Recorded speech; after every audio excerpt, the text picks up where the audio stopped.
Os produtores de Hollywood cedo perceberam o filão existente na comédia dos costumes, mas não deixaram de evidenciar as profundas assimetrias entre homens e mulheres no acordar do século XX.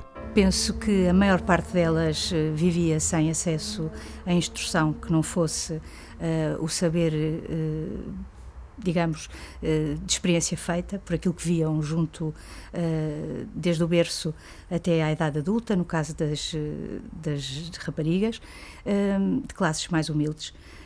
Que muitas vezes, a quem muitas vezes era roubada a própria meninice, na medida em que o trabalho infantil não era de descurar, era inclusivamente fundamental para que os proveitos daquela família pudessem fazer com que não morressem à míngua, como se dizia em expressões mais populares.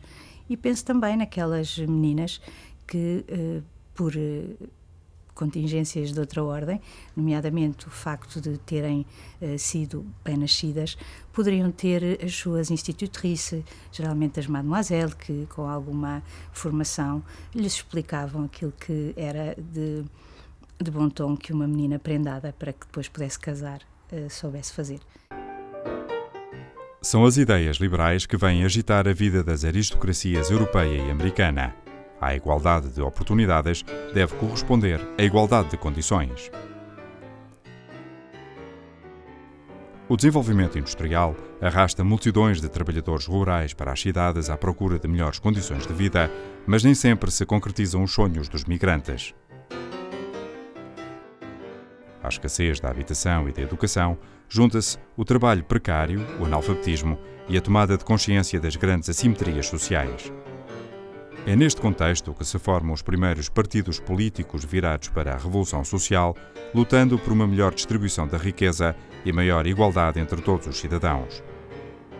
O Portugal monárquico do final do século XIX é fortemente marcado pela convulsão social, em parte dinamizada pelo pequeno mas ativo Partido Republicano Português, liderado pelas élites intelectuais muito ligadas ao positivismo. O elevado déficit das contas públicas estrangula o país e impede o acompanhar do desenvolvimento industrial que perpassa pela Europa. O rei e o príncipe herdeiro são mortos em 1908 e o regime monárquico terá apenas mais 2 anos de vida. Anunciam-se mudanças fundamentais em todo o Império Português.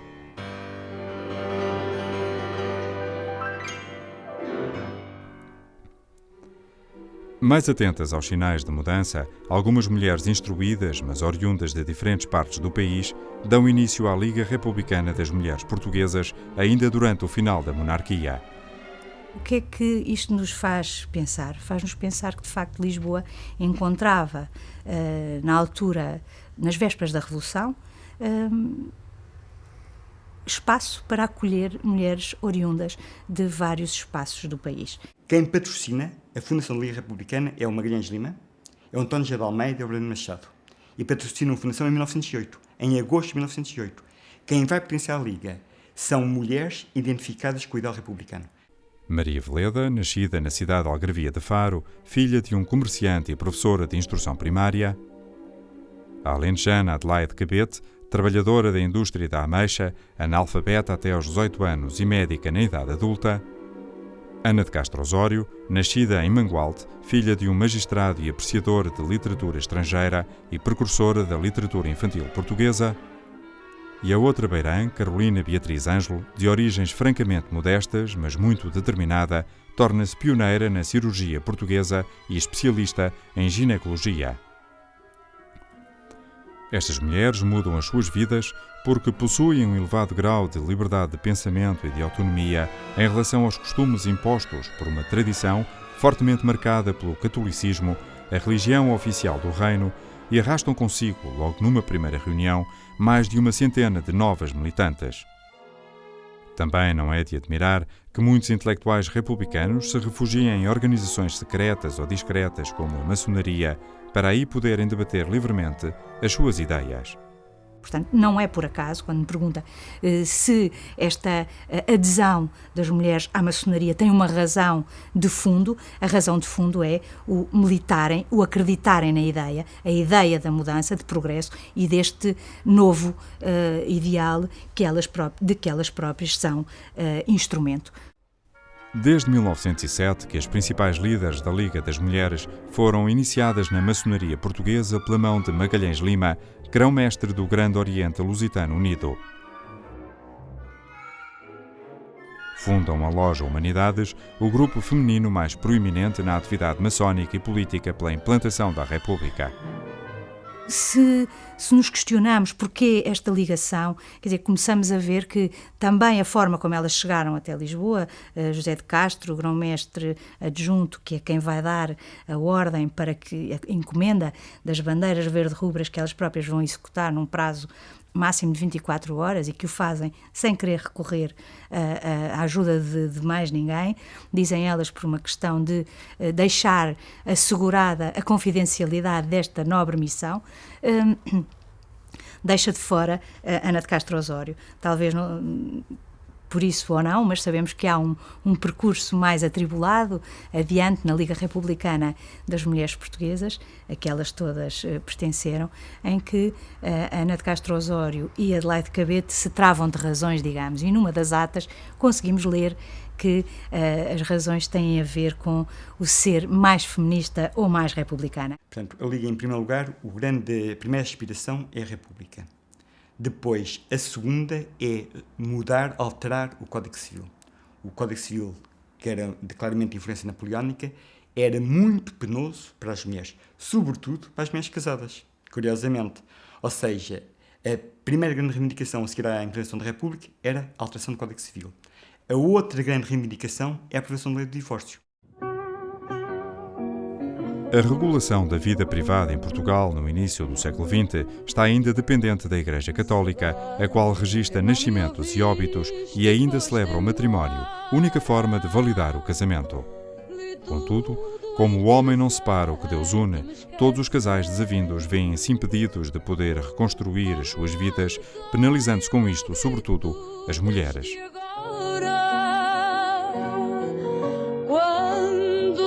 Te batem, beijo-te. O número de separados triplica em menos de 10 anos. O divórcio é a solução para um problema social que não para de aumentar. Por te haver dado tudo o que era meu. A primeira grande luta que foi vencida, e não é por acaso que foi no próprio ano 1910, foi a lei do divórcio. Ou seja, tal como tínhamos vindo a falar, a questão da associação do registro civil, em que muitas destas mulheres se tinham envolvido e outras que não chamámos, mas que lá se integravam, tinha sido de tal maneira veemente e empenhada que, em 1910, mal está a Revolução assente, digamos, vem contemplada na legislação essa sua reclamação. Tanto mais que a lei do divórcio, aprovada logo a 3 de novembro de 1910, é das primeiras leis que o Afonso Costa e o Governo Provisório da República aprova e onde muitas vezes se associa o nome de Ana de Castro Osório. Portanto, Ana de Castro Osório terá colaborado, terá apoiado a elaboração dessa lei. A Liga está vocacionada para a independência económica das mulheres. No fundo, o movimento espera ver reconhecidas as vantagens sociais de mulheres mais independentes e autónomas que até então dependiam da tutela do pai ou do marido, uma situação que não está ainda totalmente resolvida nos dias de hoje. Para isso, vê na educação a forma de concretizar aquela ideia. Inaugura um conjunto de escolas onde as crianças podem ser educadas de forma distinta. Cria manuais específicos. Os quadros de parede estão à altura das crianças e não dos professores. Desaparece o tradicional estrado sobranceiro aos alunos. E, grande novidade, há algumas turmas mistas, o que agita os espíritos mais conservadores do movimento. Quando lutaram pela instrução, lutavam provavelmente, em alguns casos, adiante de formas distintas, advogando umas pela coeducação, outras ainda pensando que seria uma ideia demasiado arrojada para ser implementada, mas pensemos que todas estas questões tinham sido também amplamente debatidas internacionalmente. Mas a coeducação é extremamente importante, porque permite que, em algumas terras pequenas, onde não haja escolas suficientes, que as raparigas e os rapazes possam estar em conjunto. Isso é extremamente importante. Mas, num país maioritariamente analfabeto, é com dificuldade que a mensagem inovadora da Liga chega a todos os lados. Se nas cidades as ideias germinam, é na província, sob forte influência religiosa, que se sentem as maiores resistências.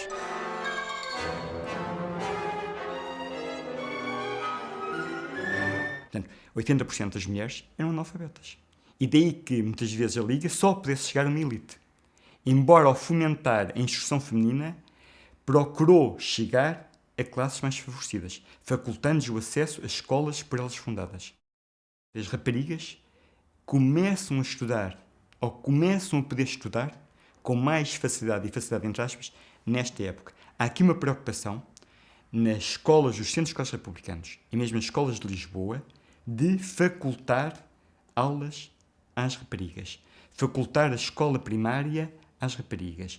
E depois facultar-lhes uma formação técnica ou profissional para elas poderem vir a ser independentes posteriormente. Portanto, dar-lhes as bases para se tornarem independentes economicamente. Se o direito à educação é uma necessidade para as mulheres e gera bastantes consensos, a participação destas na vida cívica através do direito do voto é uma questão que surge também no final do século XIX, nos Estados Unidos da América e na Europa.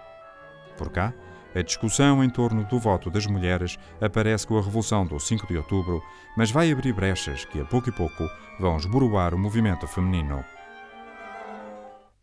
E, na primeira petição de outubro de 1910, elas pedem o direito de voto, o sufrágio feminino restrito, só por uma minoria, só por uma elite. O que acontece é que na Liga Republicana isto não é pacífico. A Ana Castro Osório e a Carolina Beatriz Anjos defendem o voto para uma minoria, a Maria Veleda é contra o voto ou acha que se defende o voto, é o voto para todas. Mas já desde 1910 e mesmo antes, ouvíamos as mulheres como Maria Veleda, dizer se não quiserem dar para uns e não para todos, não queiramos.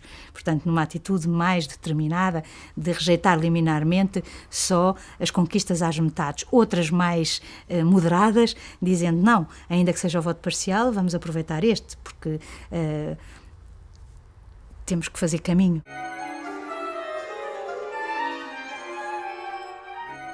Com a República, dá-se a primeira cisão na Liga Republicana das Mulheres. Ana de Castro Osório e Carolina Beatriz Ângelo formam uma associação sufragista. A Liga mantém-se contra o direito de voto. Estes pontos de vista diferentes trazem à luz do dia as contradições entre os principais atores do Partido Republicano Português. Porque há republicanos que dizem que sim, senhor, que acham que o voto é importante e é muito interessante. O próprio Afonso Costa Bernardes Mendes é favorável ao voto. O Magalhães Lima foi sempre favorável ao voto. O Brando Machado tem fases. Quem é contra é sobre o António de Almeida. E há aqui uma questão interessante, porque em determinado momento pensa-se que a República vai dar o direito de voto às mulheres. Vêm pessoas de França, e vem nomeadamente uma médica que é a Madeleine Pelletier, que vem de França como jornalista e convence que Portugal pode vir a dar o direito de voto às mulheres e Portugal pode tornar-se um país mais avançado do que a França. Mas não é isso que acontece. Em março de 1911, o moderado republicano António José de Almeida publica a nova lei eleitoral que alarga o sufrágio, mas não o torna universal, desiludindo as expectativas das sufragistas. Os analfabetos, os menores de 21 anos e os que não têm rendimento não podem votar. De fora, ficam quase todas as mulheres. Eu acho que aqui a Carolina Beatriz Anjos percebeu imediatamente, que era médica, que era viúva, tinha uma filha a seu cargo, percebeu imediatamente que a lei não excluía as mulheres. E vai, digamos assim, pedir para se recensear. E não é autorizado. Portanto, a Comissão de Recenseamento não autoriza, o António José de Almeida, como Ministro do Interior, também não autoriza, e ela faz uma coisa, recorre para os tribunais. O tribunal dá-lhe razão e Carolina Beatriz Ângelo torna-se a primeira mulher a votar em todo o mundo. A notícia do seu voto corre rápido na imprensa nacional e estrangeira, sobretudo nos países onde se discutia o sufrágio universal.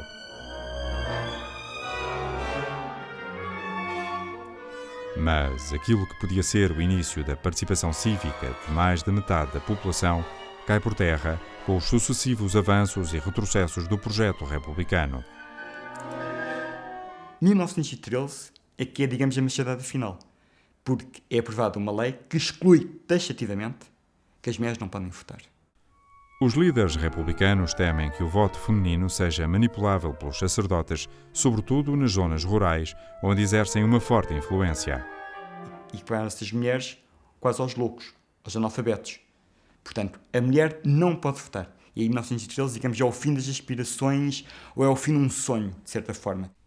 Embora fosse um revés, as feministas não deixaram de se sentir republicanas. O assassinato do arquiduque Franz Ferdinand em junho de 1914 em Sarajevo provoca a maior hecatombe militar de que até então havia memória entre as duas principais potências industriais europeias, a Inglaterra e a Alemanha. A mobilização de um grande número de homens para a frente de combate vai deixar na retaguarda em 4 anos muitos milhões de viúvas e de órfãos. Inicialmente, Portugal mantém-se neutro no conflito, mas 2 anos depois, a decisão de apreender os navios alemães que se encontravam em águas portuguesas abre caminho à mobilização geral e à entrada de Portugal na guerra ao lado da França e da Inglaterra. O Milagre de Tancos, como ficou conhecido, organiza o corpo expedicionário português que marcha para a frente ocidental europeia na Flandres. Os cerca de 20 mil homens do CEP ficam integrados no exército britânico no setor do Lis, em péssimas condições de salubridade. Elzira Dantas Machado, primeira-dama do terceiro Presidente da República, Bernardino Machado, funda a Cruzada das Mulheres Portuguesas para apoiar os soldados e as suas famílias. Ao todo, entre a Flandres e as colónias portuguesas em África, mobilizam-se cerca de 100 mil homens. As primeiras pessoas a defenderem a entrada de Portugal na guerra em 14 são as mulheres. E aqui há uma superposição das ideias nacionalistas das mulheres, curiosamente. Em 1914 nós temos a Maria Veleda e a Ana de Castro Osório a defenderem a participação de Portugal na guerra. Curiosamente, nem a Maria Veleda nem a Ana de Castro Osório nunca tinham sido pacifistas. A entrada de Portugal na guerra serve 3 propósitos: ver o regime republicano reconhecido internacionalmente, garantir a manutenção das colónias e mobilizar internamente a população em torno da República, que vive momentos de grande agitação social. A Cruzada das Mulheres Portuguesas apoia claramente o poder político.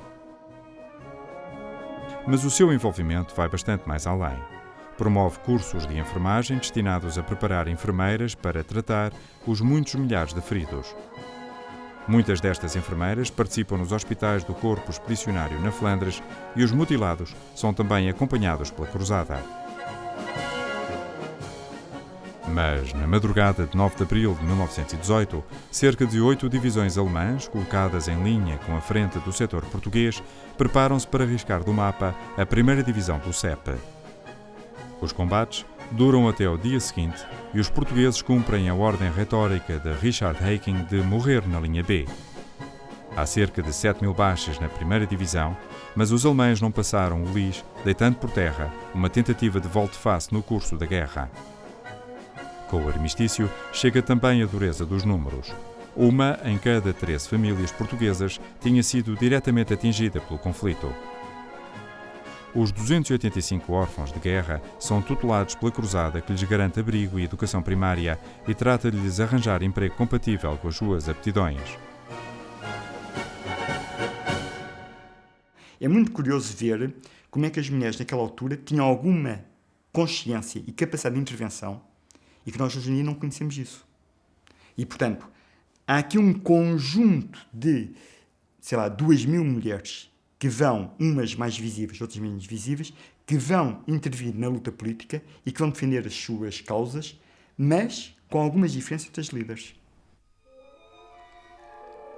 Até à presidência de Sidónio Pais, os movimentos feministas não deixam de manter acesa a esperança de poder votar, enviando com frequência ao Parlamento e ao Governo petições a solicitar esse direito. Mas a República Nova de Sidónio mantém os hábitos da República Velha, embora outras aspirações sejam realizadas. Quando olhamos para estes movimentos de mulheres, é bom que vejamos que nem sempre houve, e se calhar não era desejável que assim fosse também, uma única voz.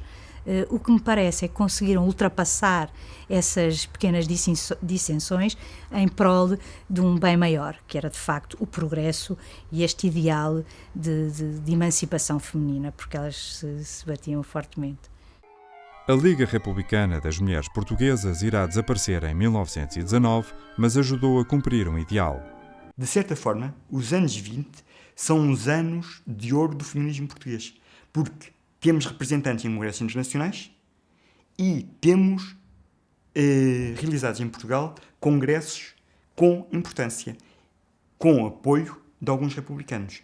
E são importantes porque os anos 20 já é um outro tipo de feministas e um outro tipo de reivindicações. São reivindicações muito mais viradas para o reconhecimento profissional das mulheres.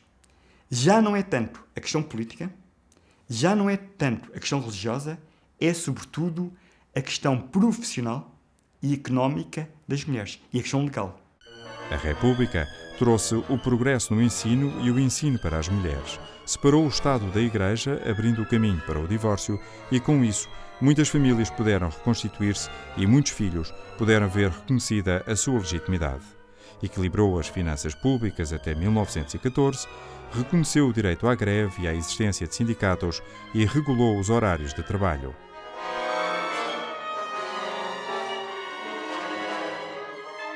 A República participou ainda ativamente no primeiro conflito mundial, assegurando os territórios coloniais ameaçados pela Inglaterra e pela Alemanha.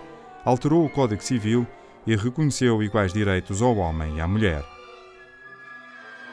Mas os conflitos políticos e sociais do princípio do século arrastam-se durante 2 longas décadas em toda a Europa, modificando regimes, abrindo caminhos às revoluções, pondo em confronto as ideias capitalistas e socialistas. Aproximam-se os autoritarismos. A Revolução do 28 de maio de 1926 põe um ponto final na experiência republicana portuguesa.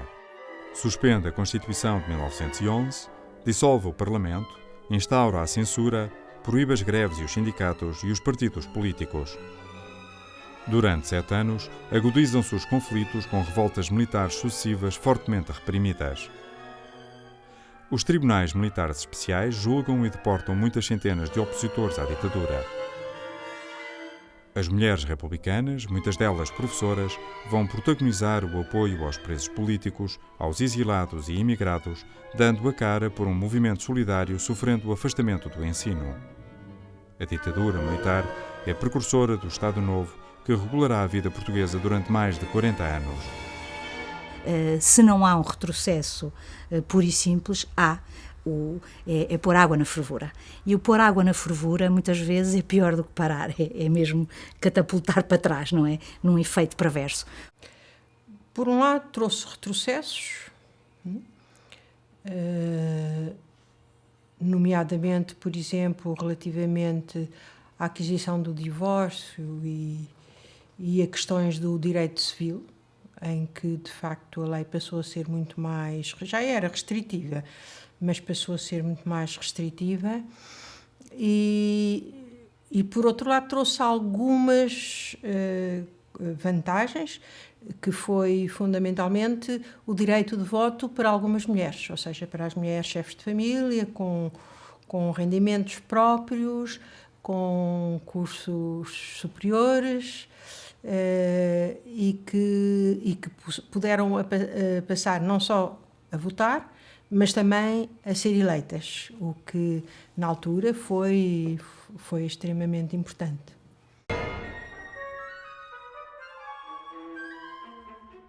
O novo texto constitucional aprovado em 1933, no seu artigo 5º, reconhece a igualdade dos cidadãos perante a lei. mas salvaguarda as diferenças resultantes da condição feminina e sobrepõe o bem da família a todos os outros na tentativa de fixar a mulher ao lar. Esta redação abre caminho à discriminação da mulher nas atividades económicas e na vida familiar. Já em pleno Estado Novo, aquilo que vemos é que o ponto cruz, todos esses dotes do feminino eram exacerbados. Talvez seja por aí que eu pudesse adjetivar desta forma, ou seja, exacerbavam os valores que prendiam a mulher ao lar. Eu acho que o Estado Novo teve um papel paradoxal. O paradoxo resultava da forma como as mulheres eram aproveitadas. Os líderes dos regimes autoritários que floresciam na Europa dos anos 30 dirigiam essencialmente a propaganda aos homens, quer através da linguagem usada, quer na forma teatralizada e exuberante como discursavam. Os gestos enérgicos, os punhos fechados e o ar exaltado não eram consentâneos com o modelo de comunicação característico do feminino. Gentes do Minho e de Portugal.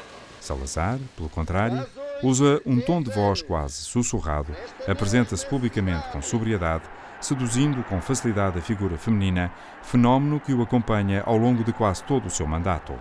Aparentemente, a propaganda do regime era uma propaganda de retórica tradicional e conservadora da mulher de um lar, mas, de facto, na prática, o Estado Novo deu às mulheres voto, elegeu as 3 primeiras deputadas na Assembleia da República logo em 34, portanto tomaram posse em janeiro de 35,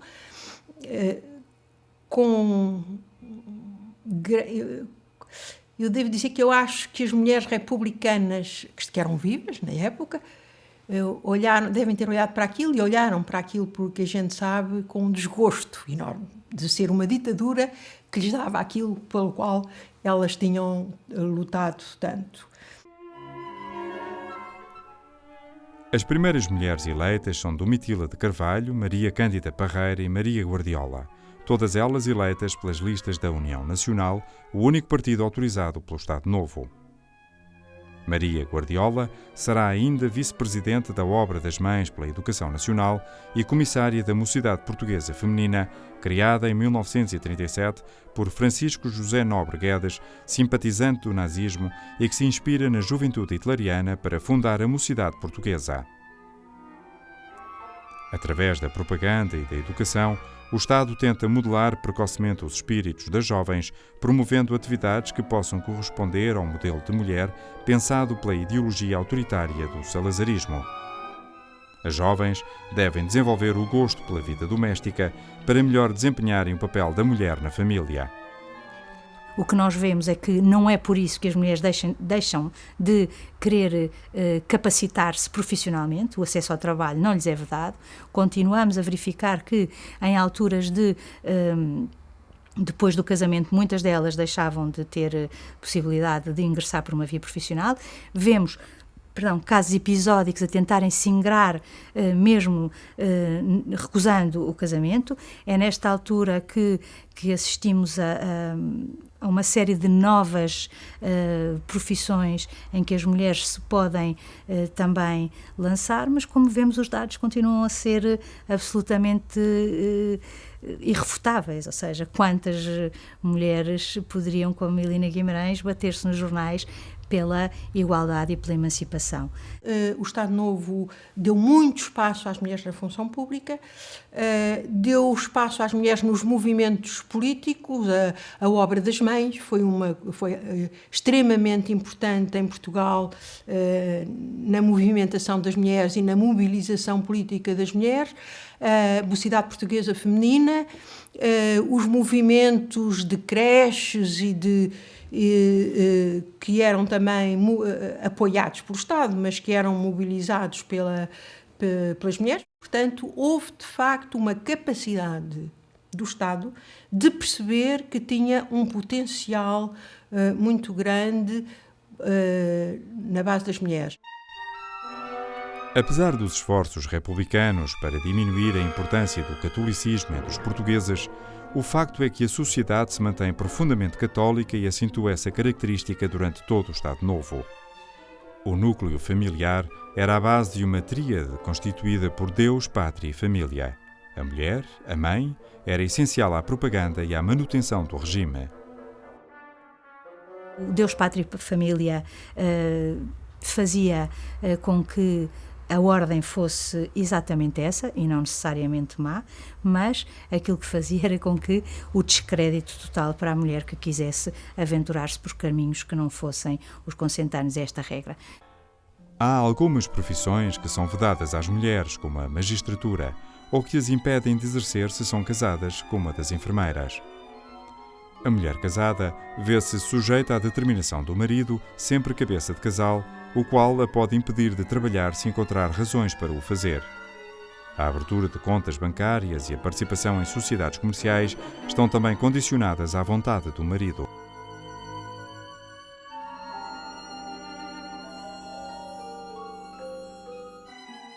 Mas os casais são ainda penalizados com a assinatura da concordata que revoga o princípio da dissolução do casamento católico conquistado em 1910. Há talvez lugar aqui para algumas distinções oportunas. Certas palavras parecem incendiárias. Em vez de esclarecer, levantam logo fogo de paixões.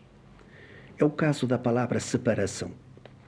Quando se emprega para significar a autonomia das duas ordens, civil e eclesiástica, poderá ter um sentido legítimo, que não pertence à Igreja, uma espécie de tutela do Estado, imiscuindo-se nas tarefas técnicas, administrativas e institucionais deste. Mas, se se quisesse avançar que toda a ordem civil é alheia à competência eclesiástica, mesmo quando toca na esfera religiosa e moral, ir-se-ia longe demais, ferindo a concepção cristã. Salazar anula um princípio básico da fundação da República, a separação do Estado da Igreja. Ao submetê-lo a Roma, regressam os filhos ilegítimos, impede-se a reconstituição das famílias e penaliza-se fortemente os direitos cívicos da mulher e das crianças. O fim dos autoritarismos na Europa dá um novo alento e cria esperanças na democratização do Estado português. A vitória dos aliados era um bálsamo para os numerosos presos políticos, entre os quais se encontravam muitas mulheres. O Estado Novo dá a impressão de abertura ao encerrar na colónia de Cabo Verde o campo de concentração do Tarrafal e ao substituir os tribunais militares especiais por tribunais plenários e a PVDE pela PIDE. Nos anos 40 volta a politizar-se muito a luta política com a questão da guerra e a esperança do final da guerra. O Conselho Nacional das Mulheres Portuguesas vai ter um apogeu em 44, 45, 46 de sócias, que são as novas, jovens, estudantes universitárias e licenciadas que acreditam que a guerra vai mudar Portugal, o regime vai mudar e, portanto, vale a pena lutar por coisas de novo. Apesar dos ventos da vitória aliada, o regime não muda e sai poupado aos olhos da grande maioria da população porque o presidente do Conselho tinha sabido manter a neutralidade do país durante todo o conflito. A memória da tragédia de 9 de abril de 1918 ainda estava presente entre muitas famílias. Salazar aproveita esse apoio, aumenta a repressão, neutralizando significativamente a oposição e só é sacudido da sua letargia quase no final dos anos 50, quando surge em cena um general da Força Aérea, candidato à presidência da República. Venho afirmar-vos hoje a sua profunda gratidão. Humberto Delgado arrasta multidões e deixa evidenciar o descontentamento que perpassa a sociedade portuguesa. Mas é notório que o apoio popular ao candidato democrático é maioritariamente masculino. Ao contrário da mulher do início do século, a mulher do Estado Novo está pouco politizada e envolvida nas questões cívicas, fruto das campanhas de educação e de modelação das mentalidades do salazarismo. Eu acho que aqui o grande interesse desta época da República é nós vemos as mulheres a participar intensamente em 1910, 1909, 1911 e depois começa a haver um declínio. Com a ditadura, a maçonaria entra na clandestinidade e os movimentos femininos republicanos são extintos. As fundadoras da Liga remetem-se ao silêncio. qualquer destas mulheres teve uma vida que valeu muitas vidas. Ou seja, apesar de não terem as condicionantes que nós temos de trânsito e de trabalho, assumiram, foram mães as que foram, porque Adelaide Cabete nunca o foi, mas nesse caso foi buscar todo esse lado de olhar para o outro enquanto aquele que precisa do seu apoio, e não fez da sua tristeza, porque os mais próximos relatam, creio que é a Lina Guimarães, que chega a dizer que não havia uma razão identificada para que não tivesse acontecido. Sabemos que o seu marido era bastante mais velho, mas não tendo filhos, olhou para a sua irmã Maria Brazão e para o seu sobrinho Arnaldo Brazão como filhos, e não deixou de fazer todos os outros necessitados que lá estivessem outros dos seus filhos. Ou seja, esse espírito de entreajuda, aquilo que era a fraternidade que perpassava todas estas organizações maçónicas e paramaçónicas também. Carolina Beatriz Ângelo morre prematuramente. Adelaide Cabete parte para Angola e lá dá seguimento aos seus ideais republicanos. Vamos ver depois que, com o período de maior repressão, muitas delas acabam por limitar a sua atuação, até pelas perseguições de que eram alvo. Adelaide Cabete chega a dizer mesmo que debaixo, no Museu da Revolução, vimos algumas das nossas relíquias por baixo dos nossos pés, sabíamos que lá estavam quando ele foi ocupado. Portanto, há uma noção exata daquilo que se terá processado naquela época, e ela própria vai para Luanda. Maria Veleda abandona o ensino e Ana de Castro Osório continua a dedicar-se à literatura até à sua morte em 1935.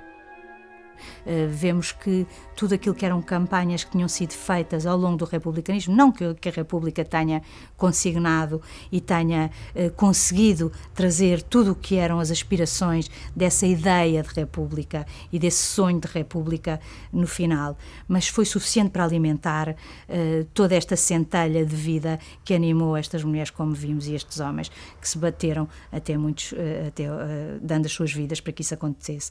As herdeiras do republicanismo e continuadoras dos seus ideais não cruzam os braços ao longo da ditadura. Muitas sofrem na pele as consequências das suas tomadas de posição fortemente reprimidas pelas forças policiais.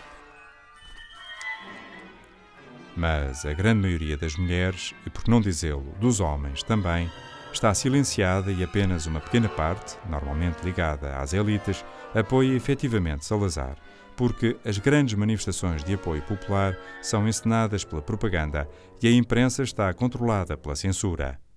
Quando olhamos para o Estado Novo, o que sinto é como se colocássemos uma grelha por cima de muitas destas aspirações. E, portanto, em relação ao sufrágio, se não tinha sido conseguida, apesar do voto de Carolina Beatriz Ângelo em 28 de maio de 1911, com aquela atitude que a fez vingar além fronteiras como uma sufragista prática, o que nós vamos ver é que só o 25 de abril virá conseguir o voto de pleno direito para as mulheres em plena igualdade de circunstâncias. A aprovação da Declaração Universal dos Direitos do Homem e o desenvolvimento económico do pós-guerra nos países democráticos aceleram a conquista do direito de voto em muitos países e a obtenção de mais direitos em pé de igualdade com os homens. A existência de sindicatos livres permite a negociação de melhores condições de trabalho e os salários começam a ser equiparados aos dos homens. O desenvolvimento da medicina e da farmácia possibilitam o controlo da maternidade, o que origina uma autêntica revolução nos comportamentos sexuais e nas relações entre homens e mulheres. Os estudos universitários abrem as portas a um número cada vez maior de mulheres em organizações internacionais onde desempenham funções relevantes. E, portanto, esta noção de progresso e de continuidade é um bocadinho desfeita pelo Estado Novo. Por cá, a imagem do país rural vai se transformar gradualmente ao longo da década de 50 com a aplicação dos planos de fomento. Lançam-se importantes obras hidroelétricas, estradas e outras infraestruturas, surgem as indústrias pesadas e com elas as de transformação, que recrutam muita da mão de obra feminina, até aqui confinada aos trabalhos domésticos e rurais. Mas o tempo de prosperidade é sol de pouca dura.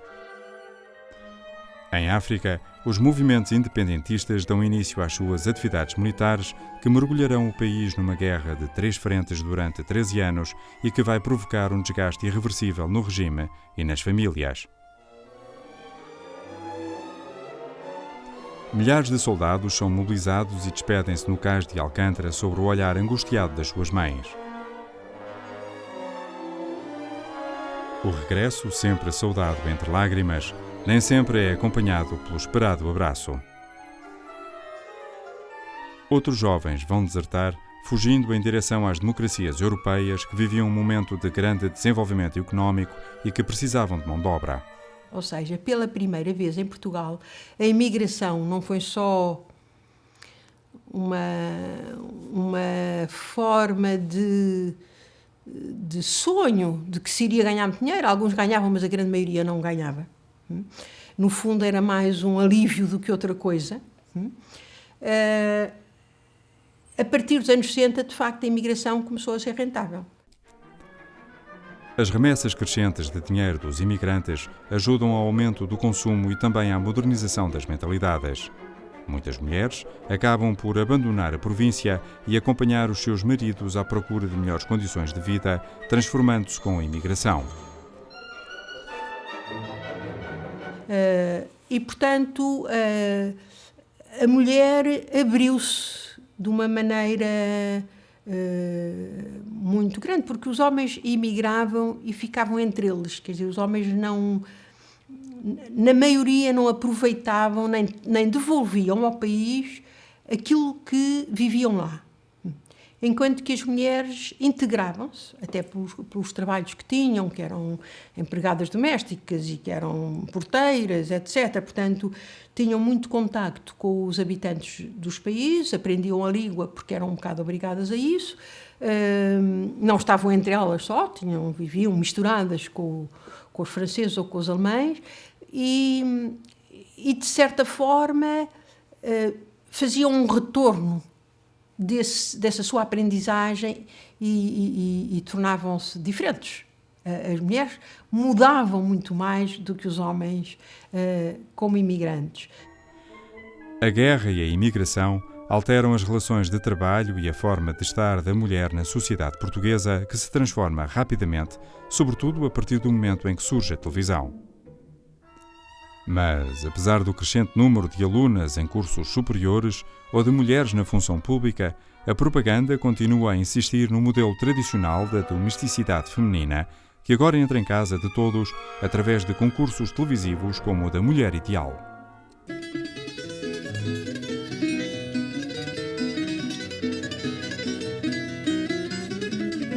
Numa casa portuguesa fica bem, pão e vinho sobre a mesa. À porta humildemente bate alguém, senta-se à mesa com a gente. Fica bem esta franqueza, fica bem, que o povo nunca desmente. A alegria da pobreza está nesta grande riqueza de dar e ficar contente. 4 paredes caiadas, um cheirinho alecrim, um cacho de uvas doiradas, 2 rosas no jardim, um São José de azulejos, mais o sol da primavera, uma promessa de beijos, 2 braços à minha espera. É uma casa portuguesa. A vida cor-de-rosa, propagandeada pelo Estado Novo, é muito contestada no seio universitário. A crise académica de 1962 agita a Universidade de Lisboa. Marcelo Caetano, reitor, demite-se por causa dos excessos da repressão cometidos pela polícia de choque. Luta-se pela consagração dos direitos das mulheres em pé de igualdade com os homens, pela democracia e pelo fim da guerra colonial. Ao fim de 13 longos anos em guerra e de mais de 45 anos afastadas dos ideais republicanos, as portuguesas ganham de novo a esperança na conquista dos direitos cívicos. A revolução está na rua e elas acompanham-na. Mas o fio reivindicativo condutor do feminismo republicano há muito que estava quebrado. Eu penso que houve, evidentemente, uma mobilização das mulheres no 25 de Abril, igual à dos homens, não no sentido que elas tivessem as mesmas oportunidades que eles, por exemplo, políticas. As mulheres nos partidos, nessa altura, não tinham praticamente nenhuma oportunidade. A memória da Liga Republicana das Mulheres Portuguesas tinha sido apagada ao longo de 48 anos. O período que se segue, conturbado sem dúvida, garante os direitos fundamentais a todos os cidadãos. Pela primeira vez, todas as mulheres votam e elegem a Constituinte, de onde sairá um novo texto fundamental que regulará a vida num Estado de direito democrático.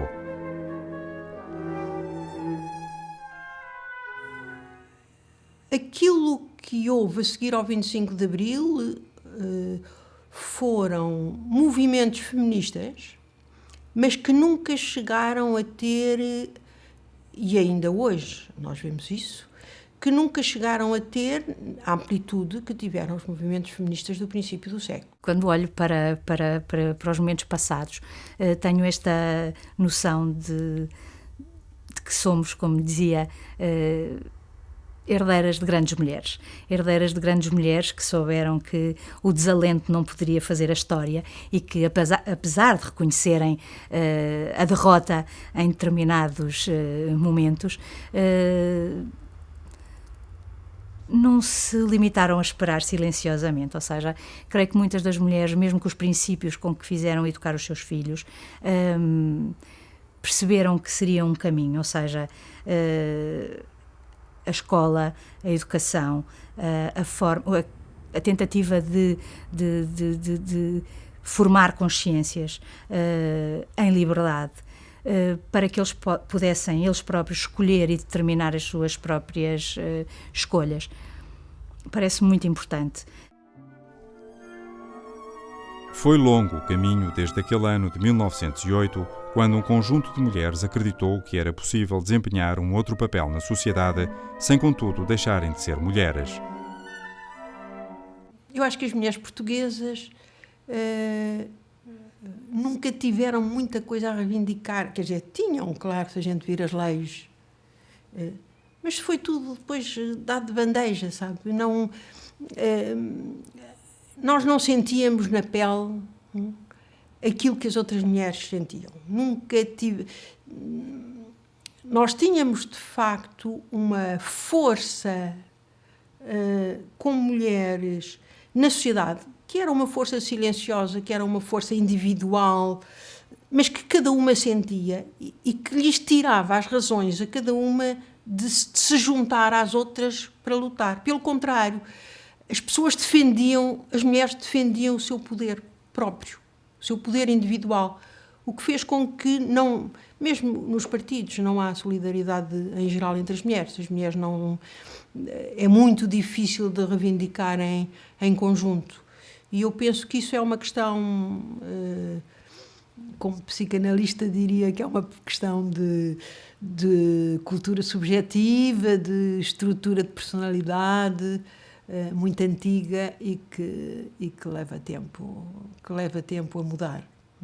Mas é preciso ter consciência de que uma sociedade que não olha para os seus seres humanos, homem e mulher, em termos de respeito, civismo e de companheirismo, só está a comprometer o seu próprio futuro. Ou seja, enquanto que em 1910, quando olhávamos para as estatísticas, pensávamos a taxa de morte e natalidade compromete absolutamente a renovação da geração, nós hoje o que vemos é que, à luz dos dados, ainda que seja do INA, o que nós vemos é que 100 anos envolvidos, o índice de agressividade, de delinquência, de agressividade que perpassa a ordem social aos mais diversos níveis é, de facto, um dos nossos flagelos.